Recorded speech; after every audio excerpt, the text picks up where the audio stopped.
رحمتی وسعت کل شیء، ہر شے کو میری رحمت نے گھیرا ہوا ہے، ہر شے کو میری رحمت نے سائبہ کیا ہوا ہے، ہر شے کو میری رحمت نے ڈھانپا ہوا ہے۔ جب ہر شے پر، چاہے وہ شے زمانی ہو چاہے وہ شے مکانی ہو، ہر شے پر رحمت کا سایہ ہے، تو وہ کون سی رحمت ہے کہ جس نے خصوصی طور پر شعبان کو سائبہ کیا ہوا ہے؟ فرق کو ذرا سماعت فرمائیے گا۔ آخر ایسی کون سی خصوصی، ایک تو وسعت کل شیء ہے، ایک میری ایسی رحمت ہے کہ جس نے کائنات کے ذرے ذرے کو، ہر زمان و مکان کو اپنے اندر میں سمیٹا ہوا ہے۔ کائنات کا کوئی ذرہ ایسا نہیں ہے کہ جو میری رحمت کے سائے میں نہ ہو۔ تو یہ کون سی رحمت ہے کہ جس میں امام چہار فرما رہے ہیں کہ حفظتہ منک بالرحمت والرضوان، یہ وہ زمانہ ہے کہ جس میں تیری رحمت نے خصوصی طور پر اپنا سائبہ پھیلایا ہوا ہے۔ کہ بلا اب اگر میں اس جملے کو اور اس آیت کو ملا کر خصوصی طور پر ایک معنی آپ کی بارگاہ میں عرض کروں تو وہ بے جا نہ ہوگی۔ ہم نے دیکھا ہے کہ اس ماہ مبارک میں خدا کی طرف سے کچھ الگ قسم کے الفاظ جو آپ میری طرف رکھیے گا نیابے حسین، اس ماہ مبارک میں رب الارباب کی طرف سے کچھ خصوصی رحمتیں ایسی نازل ہوئی ہیں کہ جو اس کی رحمت کے دروازے کھول رہی ہیں۔ ہم نے دیکھا کہ اس ماہ شعبان میں شروع سے لے کر آخر تک مسلسل رحمتوں کے صاحبان نظر آتے ہیں، مسلسل رحمتوں کے معیار نظر آتے ہیں۔ اب اگر میں یہ کہوں تو بے جان نہ ہوگا اگر کائنات میں ہر شے پر خدا کی رحمت نے صاحبہ کیا ہوا ہے تو فقط اور فقط اسی رحمت کے وسیلے سے ہے جو شعبان میں نازل ہوتی ہے۔ یہ وہ مخصوص رحمتیں ہیں، یہ وہ مخصوص نعمتیں ہیں کہ جو اس مہینے میں آ رہی ہیں۔ یہ دروازہ رحمت کھل رہی ہے جس کے صدقے، اور یہ آیات و روایات کا ماخوذ و ماحصل ہے کہ اسی کے صدقے پروردگار کی رحمتیں بندوں پر نازل ہوتی ہیں، اسی کے صدقے پروردگار کی نعمتیں بندوں پر نازل ہوتی ہیں۔ اس میں سے یہ ولادتوں کا مہینہ ہے تو کچھ واقعات کی میں تحلیل کرنا چاہتا ہوں اور بہت جلدی جلدی آپ گزر جاؤں گا، آپ میرے ساتھ رہیے۔ بسم اللہ۔ پہلی کو ولادت، تیسری کو ہے میرے ساتھ آپ، چوتھی کو، پانچویں کو، آٹھویں کو، مسلسل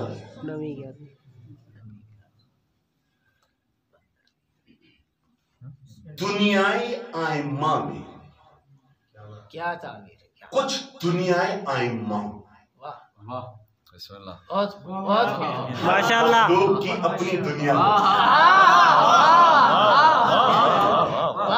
ہر مخلوق کا اپنا دائرہ ہوتا ہے۔ سبحان اللہ، سبحان اللہ، سبحان اللہ۔ البتہ میرے کہنے کا یہ بھی مطلب نہیں ہے کہ اگر ہر مخلوق کا دائرہ ہوتا ہے تو وہ خلقت، وہ مخلوق اپنے دائرے سے اوپر نہیں جا سکتی، میں یہ نہیں کہہ رہا ہوں۔ میں یہ کہہ رہا ہوں کہ ہر مخلوق کا اپنا دائرہ ہوتا ہے۔ ان مخلوقات میں دنیائے آئمہ، آئمہ کے درمیان وہ اختصاص جو حسین کو حاصل ہے۔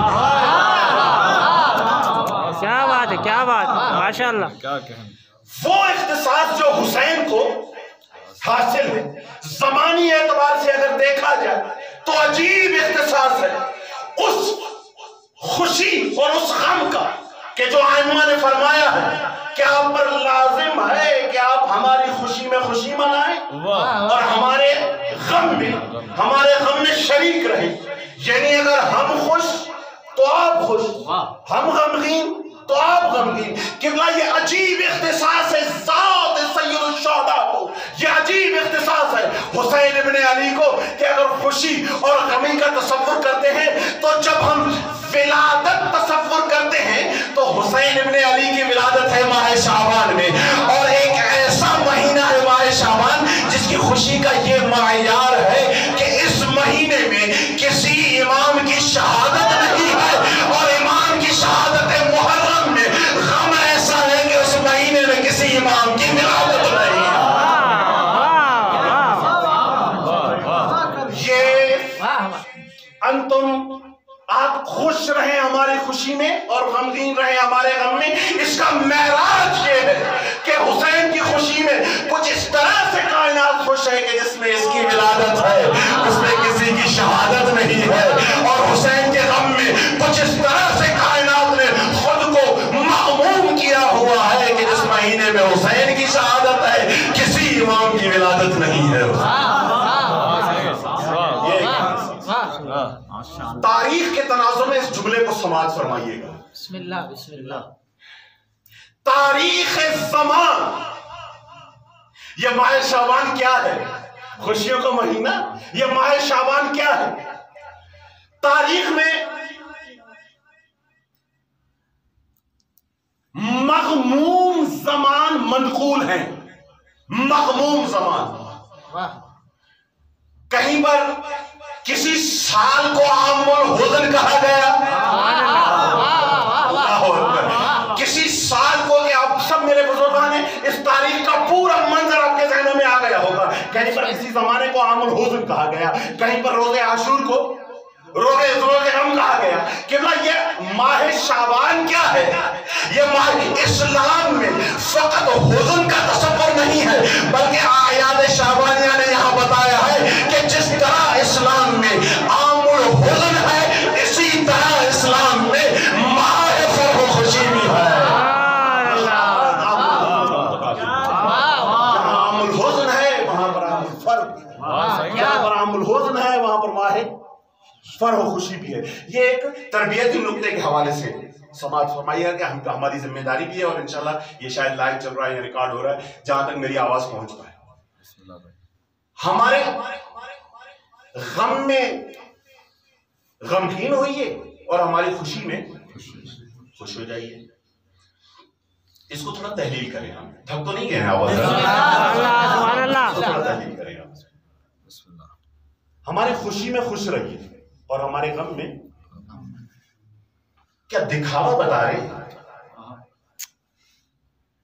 اگر میں عامیانہ لفظ استعمال کروں تو یہ مطلب کہ ہماری خوشی میں خوش رہنے کی ایکٹنگ کریں اور ہمارے غم میں غم ہونے کا بہانہ کریں، ایسے کہہ رہے ہیں؟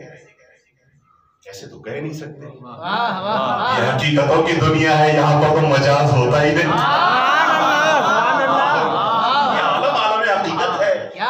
یہ کہہ رہے ہیں کہ ہماری خوشیوں میں خوش رہیے۔ ہمارے ظاہری طور پر ہم دیکھتے ہیں کہ غم میں غمگین ہونا آسان ہے، قلبی طور پر آسان ہے۔ کسی خانوادے کے میں کوئی انتقال ہو گیا، آپ وہاں گئے، اپنے ماں باپ، بہن بھائی، رشتہ داروں کی کیفیت ایسی دیکھی کہ قلباً وہ کیفیت آپ پر بھی واقعاً قلباً اس خوشی کو، اس غم کو، آپ نے بہن کی آنکھوں میں آنسو دیکھے، آپ نے ماں کو روتے ہوئے دیکھا، آپ نے باپ کو لاشے پر گرتے ہوئے دیکھا، آپ نے زوجہ کو اپنے تزئینات کو ضائع کرتے ہوئے دیکھا، خود بخود آپ کے قلب میں رقت طاری ہو جائے۔ یہ آسان ہے، غم کو محسوس کرنا آسان ہے، شریک غم ہونا، لیکن شریک خوشی ایسے کہ قلباً وہ خوشی ہو۔ سبحان اللہ سبحان اللہ۔ کیسے ہو سکتے ہیں؟ ڈرامے بازی آنے چلے گی؟ ہمارے پاس قبلہ، اس کو آپ سب اہل منبر اور بزرگ تشریف فرمائیں، جہاں تک یہ پیغام پہنچا سکتے ہیں آپ بھی پہنچائیے گا۔ بسم اللہ بسم اللہ۔ خوشی میں خوشی کا اظہار کیسے کرتے ہیں؟ بھائی میرے بیٹے کی شادی ہے، میں تو قلباً خوش ہوں گا، قبلہ اس خوشی کو کیسے محسوس کریں گے؟ زیادہ سے زیادہ، معاف کیجیے، زیادہ سے زیادہ یہ کہ آگا یہ سوچ سکتے ہیں کہ آج کھانا بہت لذیذ ملے گا، معاف کیجیے۔ اور کیا ہو سکتا ہے؟ یا مثلا جو بھی ہمارے یہاں خوشی میں ایک بہت ہی بیکار سی رسومات، تعلیمات اسلام کو پامال کرنے والی رسومات ہماری شادیوں میں ہوتی ہیں، جا کر آپ اس میں ناچ لیں گے، آپ گا لیں گے، ٹھیک، یہ ہے خوشی میں شریک ہونے کا طریقہ۔ آئمہ کہہ رہے ہیں کہ ہماری خوشی میں شریک ہو جاؤ، تو یہ میں کیسے کر سکتا ہوں؟ آج کل تو افسوس سے کہنا پڑتا ہے، ہمارے پاکستان اور ہندوستان میں افسوس میں سے کہنا پڑتا ہے، جشن کو جس طرح سے مناتے ہیں، کاش ہم نے یہ تو سن لیا کہ ائمہ کہتے ہیں کہ ہماری خوشی میں خوش رہو، لیکن اس پر ہماری توجہ نہیں گئی کہ ائمہ کہتے ہیں کہ خوشی اسی طرح مناؤ جیسے ہم چاہتے ہیں۔ یہ ہم بھول گئے۔ آپ اپنے قلب پر ہاتھ رکھ کر حسین کی خوشی، حسین کی آمد کی خوشی، کیا مجھے ایسے منانا چاہیے کہ اس خوشی میں خود حسین کا باپ بھی شریک نہ ہو؟ 13 رجب کی خوشی کیا مجھے اس طرح منانا چاہیے کہ وہ خدا کے جس نے علی کے لیے اپنے گھر کی دیوار کو توڑ ڈالا، میں علی کی آمد کی خوشی کو جس طرح مناؤں کہ خود خدا راضی نہ ہو؟ وہ علی کے جس کی انتظار میں رحمت للعالمین باہیں پھیلائے کھڑے ہیں، میں علی کی خوشی کو جس طرح مناؤں کہ وہ میری خوشی میں شریک ہے۔ کیا یہ چاہتے ہیں کہ ہماری خوشی میں ایسے شریک ہو جاؤ؟ اے میرے زیادہ بابا، یہ چاہتے ہیں؟ نہیں، یہ تو ہرگز نہیں چاہتے۔ آج کل جو 13 رجب کو ہو رہا ہے، جو شعبان میں ہو رہا ہے، جو ولادت میں ہو رہا ہے، ایسا ہرگز ائمہ نہیں چاہتے۔ تو اگر ایسا نہیں چاہتے تو وہ چاہتے کیا ہے کہ ہماری خوشی میں خوش ہو جاؤ؟ یہ تب تک نہیں ہوگا جب تک میں حسین کی آمد کو اس طریقے سے محسوس نہ کروں جس طریقے سے زہرا محسوس کر رہی ہے۔ اس معنی میں کر بھی نہیں سکتا، لیکن یقینی طور پر تب ہوگا جب میرا قلب بھی لگا حسین سے۔ اگر میرے دل کے تار حسین سے جڑے ہوں گے تو میں قلباً خوش ہو سکتا ہوں، ورنہ یہ جو آج کل کے طریقے ہیں یہ سارے ایسے ہیں کہ صاحب خوشی بھی اس خوشی میں شریک نہیں ہوتے۔ ایک صلوات پڑھ لیجیے عالم اللہم صلی علی محمد و آل محمد۔ ایک اور زوردار صلوات پڑھ لیجیے۔ اللہم صلی علی محمد و آل محمد وعجل فرجہ۔ ہماری خوشی میں خوش ہو جائیے۔ ولادتوں کا مہینہ تو ایک دو جو مخصوص اعمال جو کہ ہوئے ان ولادتوں میں یا ائمہ کی ولادت میں ہوتے تھے، ان کی تھوڑی سی تحلیل عرض کرنا چاہتا ہوں اگر آپ میرے ساتھ ہیں تو۔ بسم اللہ۔ امام حسین پیدا ہوئے، رسول کریم کے ہاتھوں پر آئے۔ 2 کام جب تک رسول کریم تھے تب تک اور اس کے بعد بھی، بالخصوص جب تک رسول کریم تھے اور ائمہ طاہرین میں سے کوئی بھی پیدا ہوتا تھا، 2 کاموں کو خصوصی اہمیت حاصل تھی۔ میرے ساتھ رہیے گا، لطف آئے گا جب نتیجہ میں آپ کی بارگاہ میں عرض کروں۔ 2 کاموں کو خصوصی اہمیت حاصل تھی۔ رسول کریم جب تک تھے تب تک معصومین میں سے جو بھی پیدا ہوا، رسول کریم نے تعامل کچھ ایسا رکھا کہ وہ استمرار پیدا کرتا گیا۔ میں اس کی تحلیل کرنا چاہتا ہوں، ایک تھوڑا جلدی، ایک تھوڑی سی تفصیل کے ساتھ۔ ایک کام یہ تھا کہ جب بھی پیدا ہوتا تھا کوئی، رسول کریم اپنی زبان پیدا ہونے والے بچے کے دہنے مبارک میں رکھتے تھے۔ یہ روایت میں بھی موجود ہے کہ اس خاندان میں آنے والے نے جب تک رسول کریم تھے تب تک پہلا رزق اپنی ماں سے نہیں بلکہ رحمت للعالمین سے لیا۔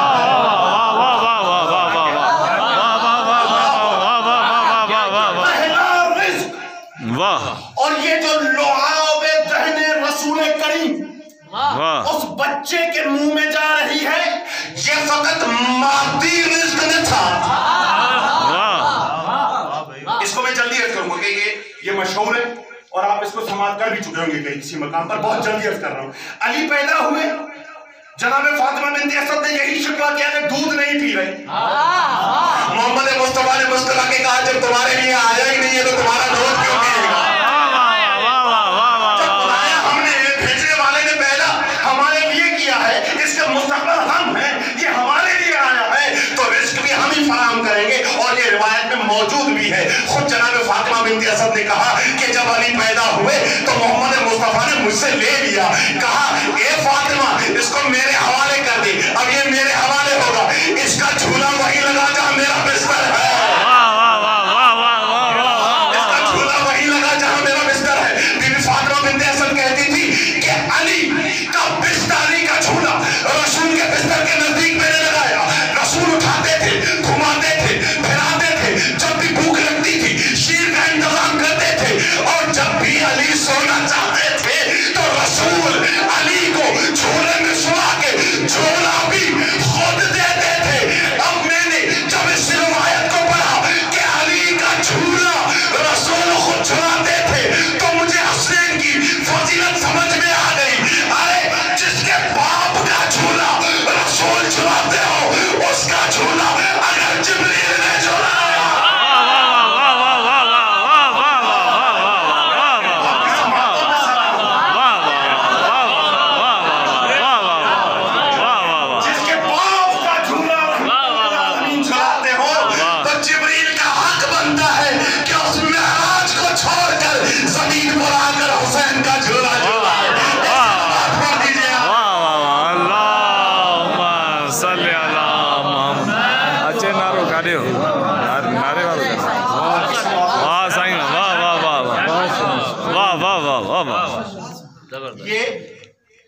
زبان چوسا رہی. کیوں؟ بہت جلدی جا رہا ہوں آگے, بہت جلدی. کیوں زبان چوسا رہی؟ کیا وجہ ہے؟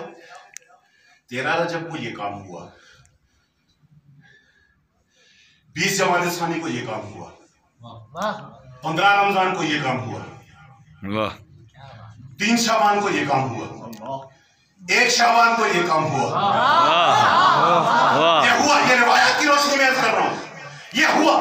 یہ زبان چسا رہے, اپنا لعاب دہن بچے کے منہ ہو. یہ رزق مادی نہیں ہے بلکہ یہ رزق معنوی بھی ہے. یہ رزق معنوی کیسا ہے؟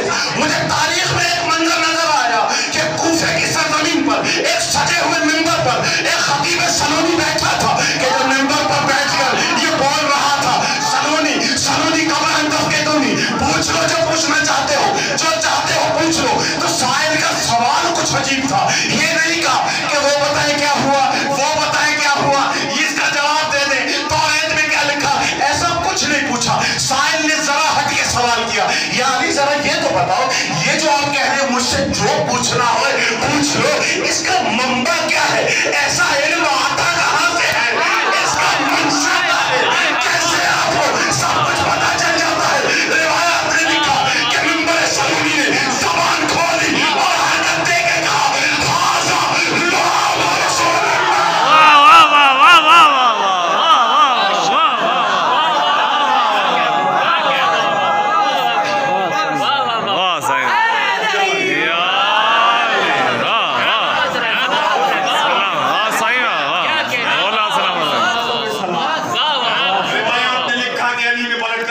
حاضا لعاب رسول یہ جو تم دیکھ رہے ہو کہ جب میں بولتا ہوں تو سماعتیں تھک جاتی ہے, کلام کی قوت میں کوئی اثر نہیں پڑتا ہے.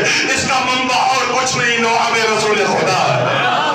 معنوی ارتباط ہے اس پلانے والے کا اور پینے والے کا. اور قبلہ اس کا ایک اور معیار آپ کی بارگاہ میں عرض کرتا چلوں کہ اس کی ولادت بھی پہلی شعبان کو ہو چکی ہے. ہم نے تاریخ میں دیکھا کہ وقت گزرنے کے بعد ایک معجرہ معصومہ عصمت کی ملکہ شیر بطول خون علی شجاعت حسین صبر حسن عباس کی ملکہ ایک دربار میں کھڑی ہو کر کچھ بول رہی تھی کہ دربار میں ایک نابینا صحابی بھی موجود تھا. اپنے پاس والے کو پکڑ کے کہتا ہے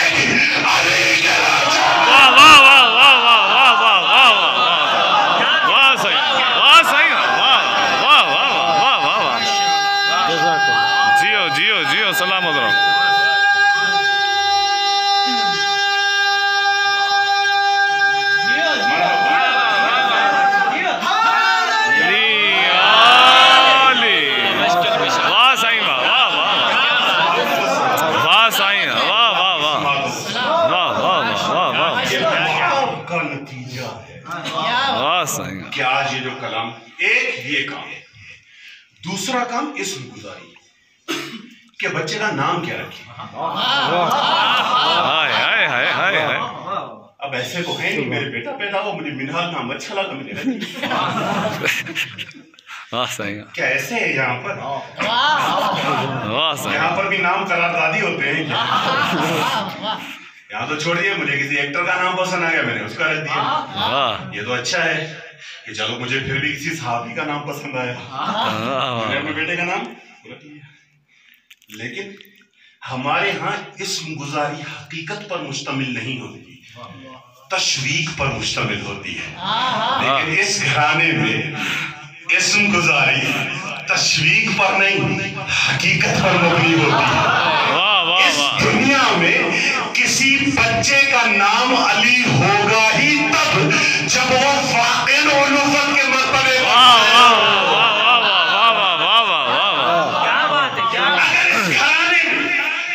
نام محمد رکھا جا رہا ہے تو واقعاً کائنات کا ذرہ ذرہ اس کی حمد کرے گا. اگر کسی کا نام احمد رکھا جا رہا ہے تو حقیقت میں اس سے بڑا کوئی حمد کرنے والا ہوگا ہی نہیں. اگر کسی کا نام علی رکھا جا رہا ہے تو واقعاً اس سے بلند ذات کائنات میں کوئی نظر نہیں آئے گی. واقعاً کسی کا نام فاطمہ رکھا جا رہا ہے تو سرے کو دو حصوں میں تقسیم کرنے کی سجد رکھتی ہوگی. اگر کسی کا نام حسن رکھا جا رہا ہے تو واقعاً وہ حسن کے اس اعلیٰ مقام پہ فائز ہوگا.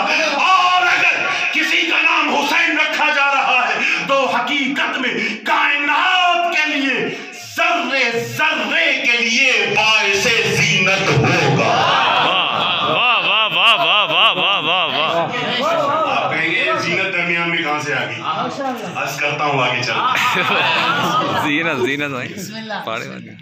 یہاں پر نام حقیقتوں پر مبنی ہوتی ہے، ظرفیت کے مطابق نام عطا کیے جاتے ہیں.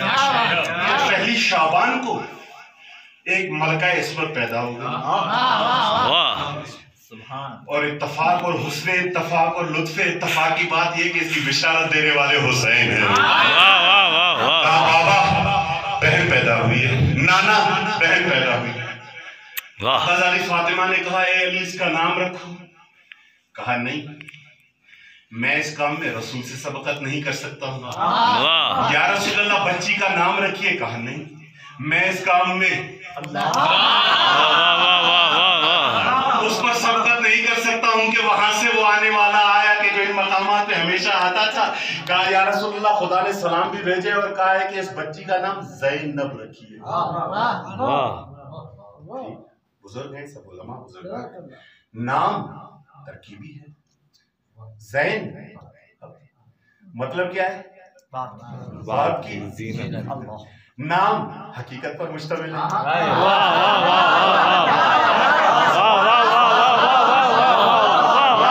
حقیقت پر مشتمل ہے. ایسا نہیں ہے کہ تشویقی ہو، ایسا نہیں ہے کہ ترغیبی ہو، ایسا نہیں ہے کہ بس جعلی اور قراردادی ہو. نہیں، جیسی ہے ویسا نام ہے.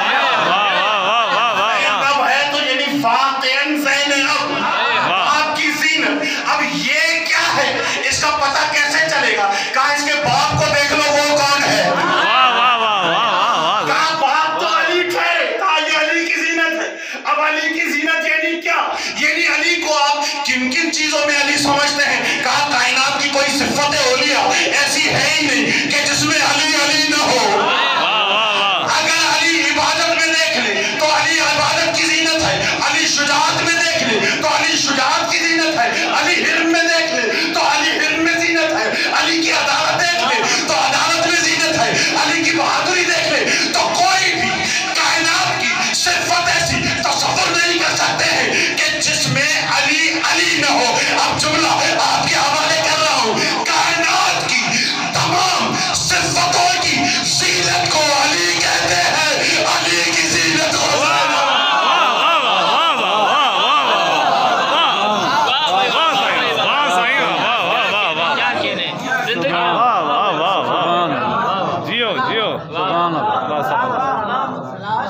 حقیقت پر مبنی. جیو صحیح. یہ آخری روایت اور آخری بات آپ کی زحمتوں کو تمام کروں کہ وقت بھی ختم ہو چلا. بسم اللہ. ماشاءاللہ. کیا کہتے ہیں؟ باز بلند تر صلوات. صلی علی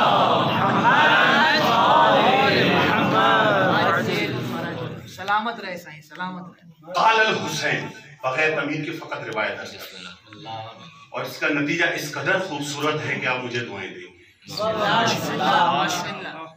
قال الحسین، دخل تو زینت کو لفظ کو ذہن میں رکھیے گا کہ اگر حسین حسین ہے تو کائنات کی ہر ذرے کی زینت واقع ہے واہ حسن حسین کا. قال الحسین، دخلت علی رسول اللہ وعنده ابی ابن کعب. حسین کہتے ہیں کہ میں والد مسجد ہوا اپنی نانا کی زیارت کے لیے. وعنده ابی ابن کعب، رسول کے پاس ابی ابن کعب تشریف فرماتے بیٹھے تھے. جیسے ہی نانا نے مجھے دیکھا قال لی رسول اللہ، تو رسول خدا نے مجھے کہا مرحبا مرحبا بک یا ابا عبداللہ. تشریف لائیے، خوش آمدید. جملہ سنیے گا، مرحبا مرحبا بک یا ابا عبداللہ یا زین السماوات والارضین.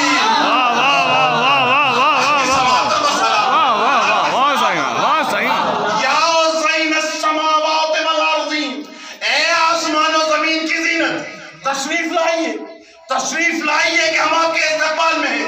یا زین السماوات والارض، اے آسمان و زمین کی زینت. آئیے. جیسے یہ جملہ سنا نا تو مولا حسین نے کہا قال ابی ابن کعب، ابی ابن کعب نے کہا وکیف یکون یا رسول اللہ زین السماوات والارض احد غیرک. جملہ سنیے گا، وکیف یکون یا رسول اللہ زین السماوات والارض احد غیرک. اے حبیب خدا، کیا آپ کے علاوہ کوئی اور بھی زینت بننے کی صلاحیت رکھتا ہے کیا؟ آپ تشریف فرما ہیں تو آپ کے علاوہ اور کون ہے کہ جو آسمان و زمین کی زینت بننے کی صلاحیت رکھتا ہے؟ کیف یکون، یہ کیسے ہو سکتا ہے کہ آپ ہوں اور کوئی اور زینت؟ تصوراتی حوالے سے دیکھیں، اور نبی کریم کا جواب بھی ایسے ہی تھا. تصوری حوالے سے ایسے ہی ہوگا کہ ابی ابن کعب نے یہ سوچا ہوگا کہ اتنی بڑی ذات جب موجود ہے تو یہ یقیناً کیونکہ جواب سے یہی پتہ چل رہا ہے، رسول کرم کی جواب سے. اس کے تصور میں یہ ہوگا کہ جب رحمت للعالمین موجود ہے، کہ جب وجہ تخلیق کائنات موجود ہے، تو یہ چھوٹا سا یہ جو ہے یہ اگلا جواب اس کے لیے تھا. یہ جو یہ جو تم تصور کر رہے ہو میں اتنا اور یہ کچھ بھی نہیں. کہا چپ. یا ابی، لہجہ دیکھیے گا، والذی بعثنی بالحق نبیا. اللہ اکبر. ایسے مقدمے کے بعد جو باتیں آتی ہیں وہ آپ کے اذہان عالیہ میں محفوظ ہیں. یا ابی والذی بعثنی بالحق نبیا، مجھے قسم ہے اس خدا کی کہ جس نے مجھے منصب رسالت اور نبوت عطا کیا ہے. کیا کہا؟ ان الحسین. لہجے کو تصور کیجئے گا کہ یہ آپ یہ ان الحسین ابن علی اکبر فی السماء.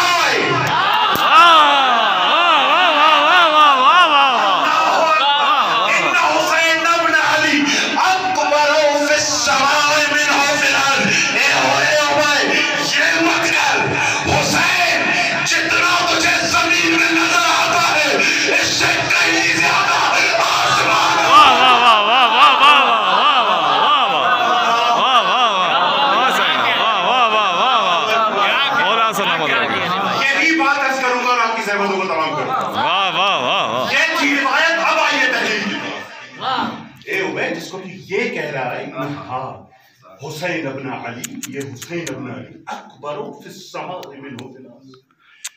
جتنا تمہیں زمین میں نظر آتا ہے اس سے کہیں زیادہ آسمانوں میں اکبر ہے. اچھا، تو اگر آسمانوں میں اس بات پر اب تک بھی آپ کا لطف رہا ہے مجھ پر اور میری اوقات سے زیادہ آپ نے مجھے نوازا ہے، اس پر خصوصی توجہ پاؤں گا اور مجھے دعائیں دیں گے. پھر نتیجہ آپ کے حوالے کروں گا. زمین سے زیادہ آسمانوں میں بڑا ہے. جو تجھے حسین یہاں پر ایسا نظر آ رہا ہے یہ زمین سے زیادہ. اچھا تو اگر آسمانوں میں بڑا ہے تو کیا زمین میں چھوٹا ہے کیا؟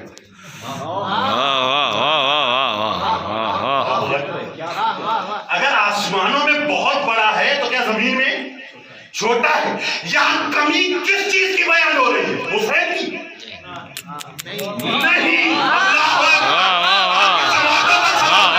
اگر حسین زمین میں چھوٹا ہے آسمانوں میں بڑا ہے تو کمی حسین کی نہیں زمین کی بیان.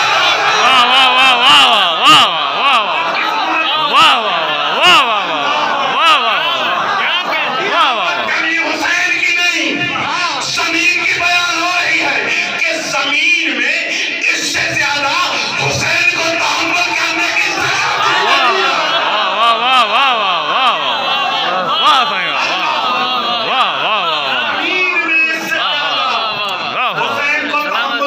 سختی نہیں ہے. یہ زمین سے زیادہ آسمانوں میں بڑا ہے تو کیا حسین زمینوں میں چھوٹا ہے؟ نہیں, زمینوں میں چھوٹا نہیں ہے حسین, زمین چھوٹی ہے حسین بڑا ہے. کب اس سے کہیں گا یہاں پر رکیے, یہاں پر رکیے. انی آدموں میں طرق السماء منہا من طرق الارض, میں علی زمین سے زیادہ آسمانوں کے رشتے, میں علی زمین سے زیادہ آسمانوں کے راستے جانتا ہوں. زمین سے زیادہ آسمانوں کے راستے جانتا ہوں. زمین سے زیادہ تو کیا زمین میں کچھ ایسے راستے ہیں کہ علی نہیں جانتے؟ نہیں, بات علی کی کمیونٹی کی نہیں ہے, بات یہ ہے کہ زمین میں اتنے راستے ہیں ہی نہیں. آسمانوں کے راستے زیادہ ہیں. یہ علی نہیں کہہ رہے ہیں کہ زمین کے کچھ راستے مجھے زمین کے راستوں میں وسعت نہیں ہے. اور ویسے بھی جو بندہ جہاں کا ہوتا ہے وہاں کا علم زیادہ ہوتا ہے. وہ تو اچھا تھا کہ میرے ساتھ قبلہ مدہ مخلصی صاحب موجود تھے, ورنہ اگر مجھے قبلہ عمار صاحب کہتے کہ آپ آشتیان تشریف لے آئے اور یہ علاقہ ہے تو میں آشتیان میں داخل ہونے سے پہلے کتنے لوگوں سے پوچھتا بھائی یہ ہے کہاں, کیونکہ میں یہاں کا ہوں نہیں. اگر قوم کے بارے میں بات کریں گے تو جہاں کہیں گے میں پہنچ جاؤں گا. میں یہاں کا نہیں ہوں اس لیے مجھے یہاں کا معلوم نہیں ہے. یہ بات یہاں پر نہیں ہے کہ علی یہاں کے راستے جانتے نہیں ہیں, نہیں, علی بہت بڑے ہیں, راستے اتنے زیادہ ہیں نہیں, وہاں کے راستے زیادہ ہیں. یہاں پر تقاضا کچھ ایسا ہے. بسم اللہ بسم اللہ. بات یہ ہے ہمیشہ ظرف اور مظروف میں مناسبت ہونا ضروری ہے. اگر آپ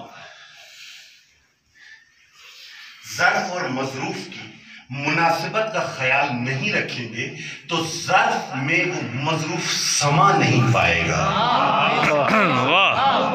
دو جملے مقدمے کے نتیجہ آپ کے حوالے اور زحمتوں کو تمام کرو اسی تناظر میں. بسم اللہ. اس گلاس میں آپ گرم پانی ڈال سکتے ہیں, لیکن اگر کاغذ کا گلاس ہو تو اس میں آپ پانی بھی نہیں ڈال سکتے, بالکل کاغذ کا. ظرف اور مظروف میں مناسبت کا ہونا ضروری ہے. ظرف میں اتنی سخت ہونی چاہیے کہ وہ مظروف کے بار کو تحمل کر پائے. ظرف میں ایسی طاقت ہونی چاہیے کہ مظروف کے بار کو, چلے چھوڑے دوسری مثالوں کو, قرآن کی طرف چلتے ہیں. مظروف میں اتنی سخت ہو کہ وہ مظروف کے بار کو تحمل کر پائے, اس کو اپنے اندر میں سمیٹ پائے. کہا لو انزلنا هذا القرآن على جبل لرأيته خاشعا متصدعا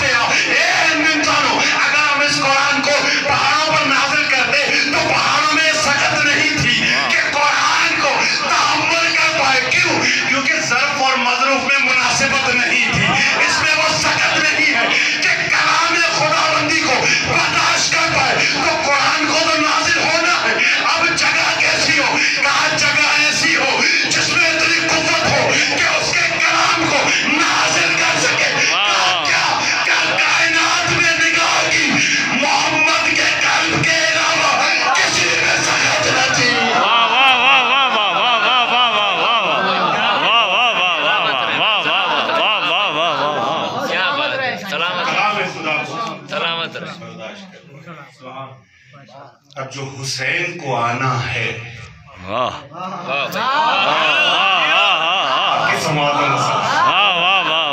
تو کیا یہ ضروری نہیں ہے کہ ظروف کچھ ایسے ہوں؟ اب آئیے قرآن کی طرف کہ جو ابھی میرے بھائی نے ایک شعر میں بھی پڑھا تھا کہ اگر آنے والی چیز حسین ہے تو ظرف اتنا قوی ہونا چاہیے کہ اس میں سخت ہو کہ وہ حسین کے وجود کو برداشت کر کے ظاہر کر سکے. کہا قرآن نے آواز دی کہ یہاں تو بہر ہے. اللہ اکبر. یہاں تو بہر ہے کہ جو آپس میں ملتے ہیں اور جب وہ ملتے ہیں تو اس سے جو نتیجہ نکلتا ہے وہ لولو اور مرجان کی صورت میں. تو اس کی تفسیر کیا ٹھہری؟ کہا وہ تو بہر ایک فاطمہ ہے ایک علی ہے حسین ان دو بہروں کے امتزاج کا نتیجہ.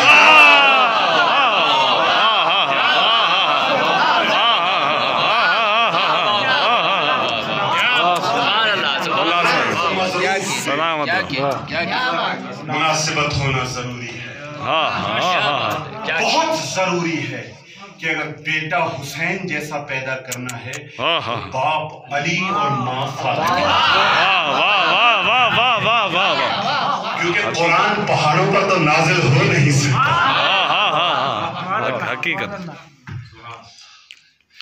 اور اس بیٹے کے لیے آخری جملہ کی ارادت بھی ہے.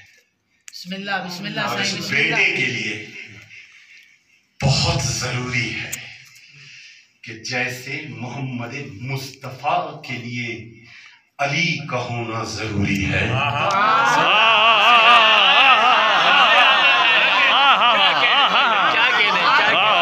نبی خدا کی ہو تو ضروری ہے کہ ایسا کوئی ہو کہ جو علی جیسا ہو. ایسا کوئی ہو کہ جس کے لیے خدا کہے یا ایھا النبی حسبک اللہ ومن اتبعک من المؤمنین. اے محمد پرواہ نہ کرو، ایک ہم تمہارے لیے کافی ہیں اور دوسرا وہ جو تیری پیروی کرے، دوسرا وہ جو تیری اتباع کرے. مجھے اور کہیں نظر نہیں آیا، ایک زبان پر ایک جملہ نظر آیا جو کہہ رہا ہے کہ لقد كنت اتبعه مثل الفصیل اثر الامہ. میں نے محمد مصطفیٰ کی پیروی کچھ اس طرح کی کہ جیسے اونٹنی کا بچہ اپنی ماں کی پیروی کرتا ہے. اتباع کچھ ایسی کی جیسے اونٹنی کا بچہ اپنے ماں کی پیروی کرتا ہے. وَقَدْ يَقُلْ يَنْفَعُنِي فِي كُلِّ يَوْمٍ مِّنْ أَخْلَاقِهِ عَلَمًا. محمد مصطفیٰ ہر دن میرے لیے اخلاق کا ایک عالم بلند کرتے تھے. وَيَأْمُرُنِي أَنْ أَتَّبِعَهُ. اور مجھے اتباع کا امر دیتے تھے کہ علی جیسا میں کروں ویسا تم کرو. تو جیسے محمد کے لیے علی کا ہونا ضروری ہے، ایسے محمد کے بیٹے حسین کے لیے علی کے بیٹے